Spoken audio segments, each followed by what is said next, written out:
قبل ما ابدا الفيديو انا عاوزك تعرف ان ده هو الجزء الثاني من حكايه شو، وانا عارف ان انا نزلت الانمي ده قبل كده، ولكن الكلام ده كان من سنتين والموسم الثاني من الانمي نزل دلوقتي، فانا حاليا هنزل الاجزاء بتاعته كلها تباعا علشان محدش ينسى حاجه، وعلشان برضه لو حد عاوز يفتكر يرجع يتفرج. الاجزاء هتنزل ان شاء الله كل 4 ايام فيديو، وده ان شاء الله هو الجزء الثاني. اسيبكم بقى مع الفيديو ومشاهده ممتعه. وتاني يوم ولو نايمه بتحس ان طاقتها رجعت، بتصحى تروح لشو بتعرفه بالخبر، بتوري له المجرم بتاعها. شو قال لها ده عظم قوي، انت بتتحكمي فيه ازاي؟ البنت قالت له اللي انا عاوزاه هو بيعمله، حتى عاوزني اخليه يضربك كده؟ فشو قال لها لا بالله عليكي. المهم لو قالت له انها بتقدر تشوف ذكرياتهم كمان، وعلى فكره البوكس بتاعك كان جامد. شو قال لها بتعرفي تشوفي ذكرياتهم كمان؟ ده ايه الحلاوه ديت؟ بس فجاه لو بتقول له انها شافت في ذكرياته مكان فلوس كتيره كانوا سارقينها، وبتقترح عليه انهم يروحوا ويجيبوها، بس شو بيقول لها لا ما ينفعش، وده علشان احنا لو جبناها لازم نسلمها للشرطه، وبعدها الشرطه هتسالنا عرفنا مكانها منين وكده، والناس هتعرف قوتك. فلو وقتها زعلت وراحت عليه وقالت له بس احنا مش ممكن ما نوديش الفلوس ديت للشرطه ونشتري البيت اللي احنا قاعدين فيه ده، مش ممكن نستخدم الفلوس ديت في اي حاجه تساعدنا. شو قال لها لا انا كمان عاوز اشتري البيت ده بس مش بالطريقه الغلط، وبعدها بيتبارد عليها اكتر. لو طبعا بتكون زعلانه وبعدها بتسيبه وبتمشي. وتاني يوم الولد بيروح على المدرسه وبيلاقي الفصل كله بيتكلم عن الحادثه اللي حصلت على الجسر، ولما شو بيشوفهم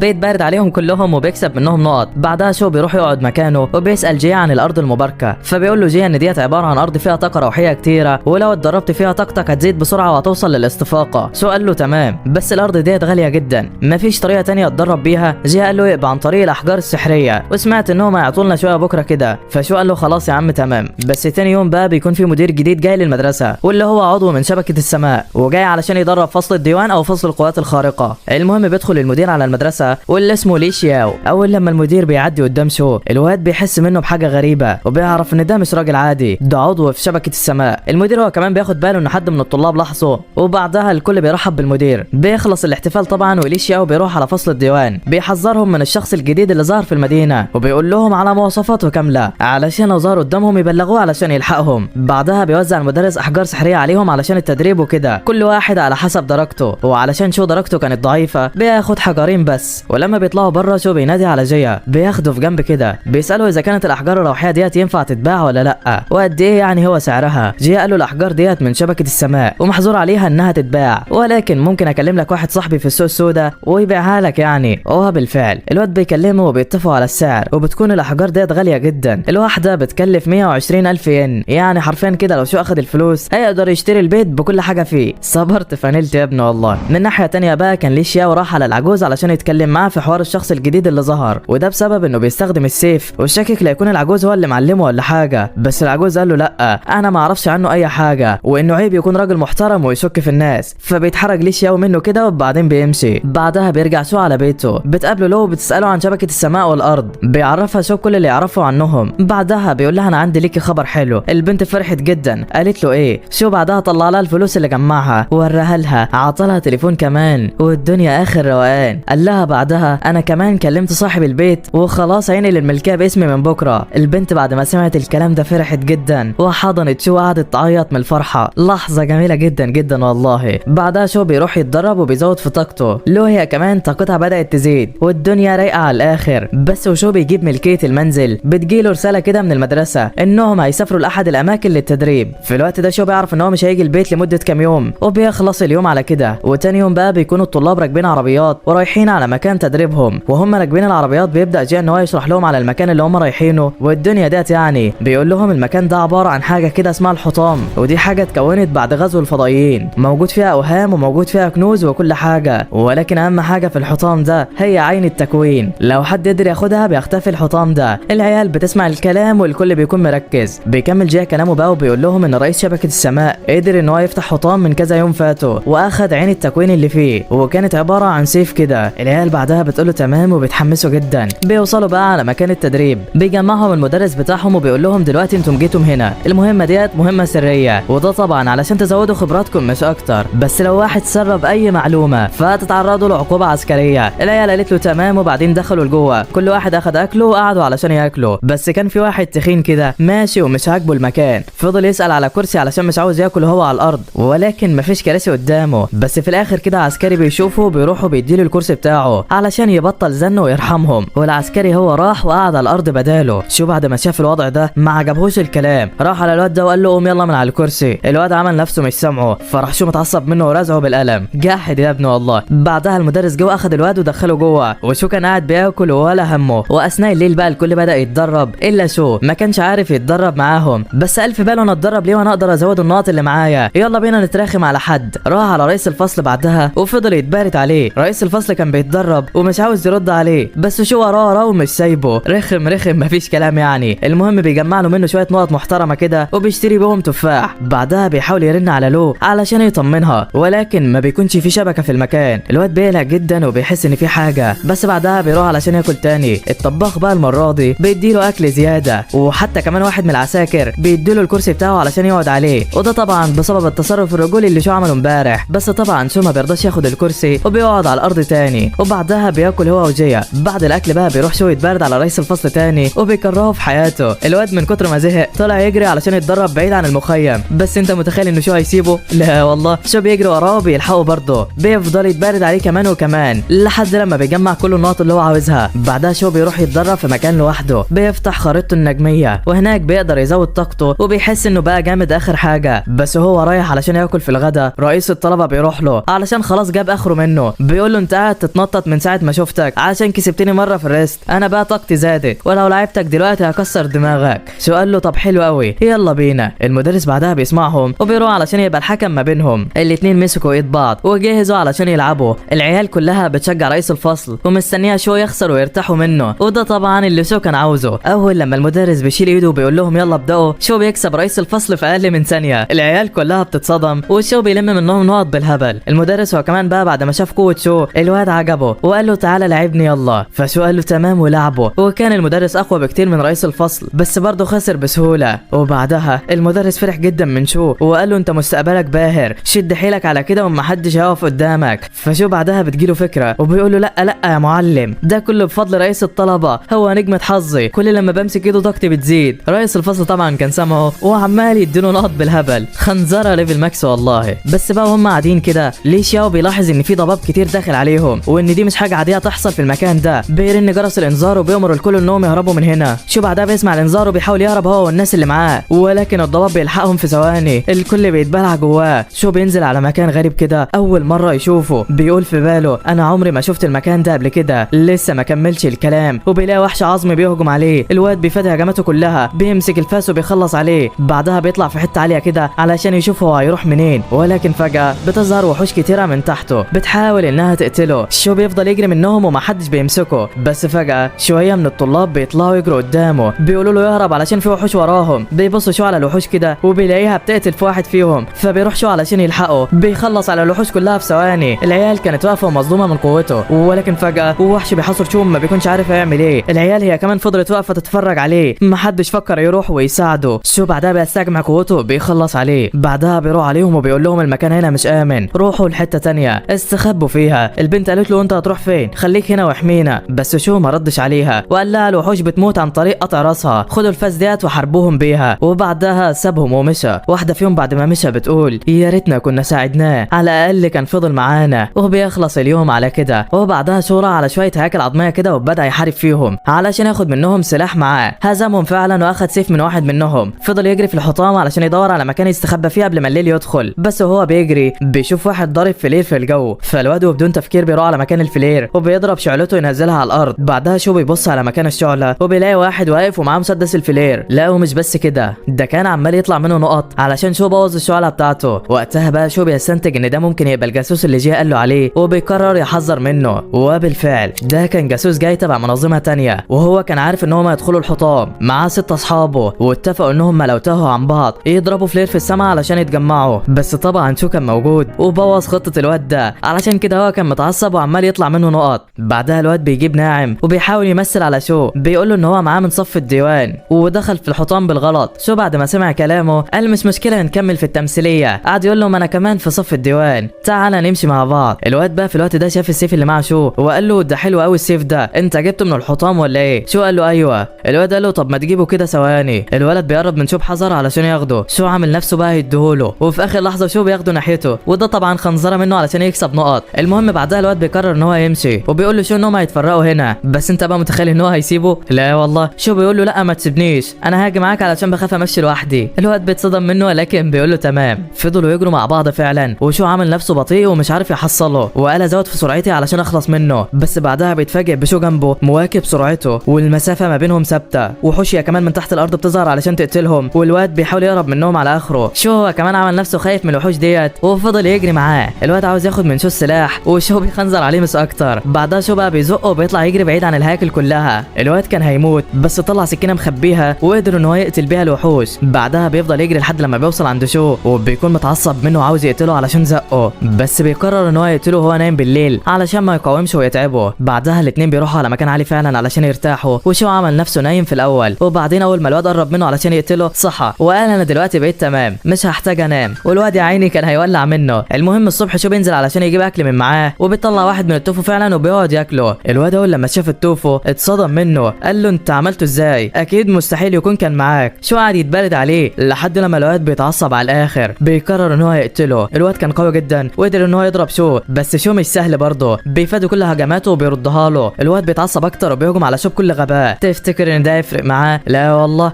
شو بيفادي كل هجمات الواد ده براعه، بس هو بيفاديها السيف بتاعه بيقع. الواد بعدها بيفكر انه خلاص هيقتله، بس شو بيطلع السيف بتاعه التاني وبيخلص عليه. بعدها بقى الجاسوس بيعرف ان ده هو الشخص اللي هزم المجرم قبل كده، وبيقع على الارض وبيموت. شو بعدها بيبص على الواد كده وهو ميت وبيقول قد ايه الدنيا ديت مرعبه. انا امبارح كنت قاعد اهزر معاه واتراخم عادي وما كانش فيه اي حاجه في دماغي، والنهارده انا قتلته. الموضوع مش ظريف فعلا، بس مهما كان الطريق صعب انا هسلكه. وبعدها بيسيبه وبيمشي، وهو ماشي بيدخل كده على غابه وبيشوف تفاح على الارض. بيعرف ان الشجر ده بتاع تفاح وبيروح يجمع له شويه، بس وهو بيجمعه بيلاقي شويه من السناجب متعصبين جامد منه قاعدين يحدفوه بالطوب. ده حتى السناجب ما اترحمتش من خنزرته. المهم بيجمع منهم شويه نقاط كده، وبعدها بياخد التفاح وبيجري. بيفضل يجري لحد لما بيوصل على نهر كده بيشرب منه. بيقول في باله انا بجري من بقالي كتير وما قابلتش اي حد، هو الحطام ده ملوش نهايه ولا ايه؟ لسه ما كملش الكلام وبيلاقي مجموعه من الذئاب بتهجم عليه. بيحاول يجري منهم يمين بس بيلاقي العشيره بتاعتهم كلها هناك، فبيرجع للمكان اللي جاي منه. بيفضل شو يجري منهم وبيرجع كل اللي مشاه، بس شو هو بيجري بيقول انا ازاي ما تعبتش بعد كل الجري ده؟ يمكن ده بسبب التفاح. بالعكس انا حاسس ان اعرف ازود سرعتي اكتر واكتر. بيزودها فعلا وبيقدر يهرب من الذئاب كلها. جامد يا ابني والله. بيوصل على مكان الناس اللي عطلهم الفاس وبيلاقي عددهم زاد. بيقعد عندهم وبيقول لهم انا اقعد معاكم ليله واحده وهمشي من هنا. العيال بتحاول تتحايل عليه ان هو يحميهم بس هو ما كانش راضي. بيزود عليهم في الخنزره وبيسالهم انتم ما اكلتوش من امتى؟ البنت بعدها بتعيط وبتقول له بقالنا 3 ايام ما اكلناش. بيقول لها حلو قوي. بيطلع التفاح وبياكله قدامهم. خنزير